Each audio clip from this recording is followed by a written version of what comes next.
So, you've submitted the FAFSA. What happens next?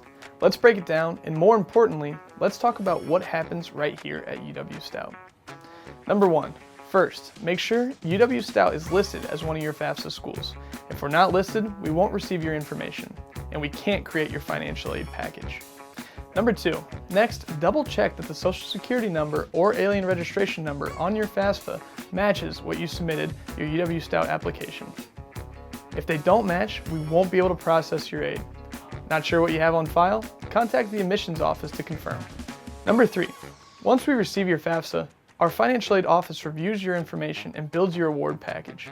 If we need more details like verification documents, we'll reach out. So check your email regularly.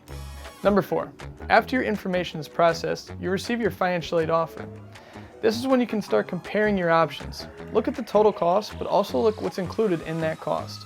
Number 5, at UW-Stout, your tuition covers more than just classes. You get a laptop through our eStout program, textbook rentals, hands-on learning, support services, and career prep that starts on day 1.